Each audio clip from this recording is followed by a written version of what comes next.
डेटे कुटुंब गेली 25 वर्षे काँग्रेस एकनिष्ठ आहेत. साहेबांनी हा विचार पहिला करावा की मागच्या गेले कोरोनामध्ये जे डेटे कुटुंबांनी काम केले ते भागात येऊन एकदा साहेबांनी फक्त विचारून घ्यावं. त्याप्रमाणे त्यांनी त्याची पोच पावती म्हणून साहेबांनी ह्यावेळी जर का डेटे कुटुंबाला जर का तिकीट दिलं तर त्यांनी आणि मताधिकाऱ्यांनी जर का चांगला विचार करून पुढे येतील. त्यामुळे जरा साहेबांनी हा विचार करावा पाहिजे आणि जनतेचा हा विचार करावा पाहिजे की जनता कोणाच्या पाठीशी आहे. त्यामुळे साहेबांनी हे विचार करून डेटे कुटुंबाच्या जरा पाठीशी उभा राहावं हीच माझी तळतळीची विनंती आहे तुमच्याकडे.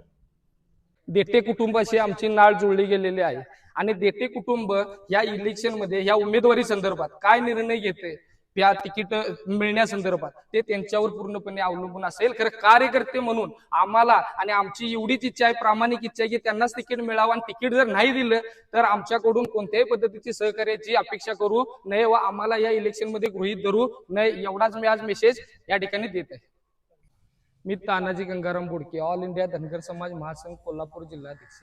मी आज अभिजित देठे दादांच्या बरोबर 25 वर्ष कार्यरत आहे. इथं समाजातली आमच्या काही कामं असतील, लाईट असेल, पाणी असेल, रस्ता असेल किंवा एखाद्याच्या शिक्षणाचा प्रश्न असेल, आरोग्याचा प्रश्न असेल, त्यामध्ये तळमळीनं आमच्या सोबत कायमस्वरूपी राहणाऱ्या अभिजित देठे हे युवा नेतृत्व आणि त्यासोबतच असणाऱ्या वनिता अशोक देठे काकी, काही जरी असलं तरी आम्ही हक्कानं त्यांच्याकडे येतोय आणि त्यांच्याकडून असणारं काम मार्गी लावून घेतोय. तर अशा वेळेला आज कंडिशन अशी झालेली आहे की 25 वर्षे एकनिष्ठ राहणारी पक्षासोबत आज त्यांना तिकिटासाठी झगडावं लागत आहे. आणि आज आमच्या कार्यकर्त्यांचे अभिजित देठे युवा मंच असेल किंवा आमचा अध्यक्षप्रेमी ग्रुप असेल किंवा या भागातले तरुण मंडळांचं म्हणणं असेल की आज आम्ही म्हणण्याच्या शांत बसण्याच्या मनस्थितीत नाही आहे.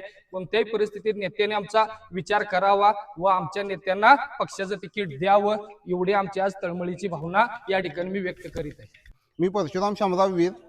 देठे फॅमिलीविषयी जी आजपात्रची असलेली निष्ठा व आमच्या सहकार्यांनी केलेली जी मनापासून जी भावना आहे ती साहेबांनी खरोखर तळमळीने समजून घ्यावी आणि त्याला योग्य ते न्याय द्यावा अशी माझी व माझ्या सहकार्यांची भावना आहे. या गोष्टीचा खरोखर साहेबांनी पडत्या काळात देठे फॅमिलीनी जो केलेले कष्ट किंवा केलेली सहन केलेली जी शक्ती होती त्याचा कुठंतरी विचार व्हावा अशीच माझी मनापासून इच्छा आहे.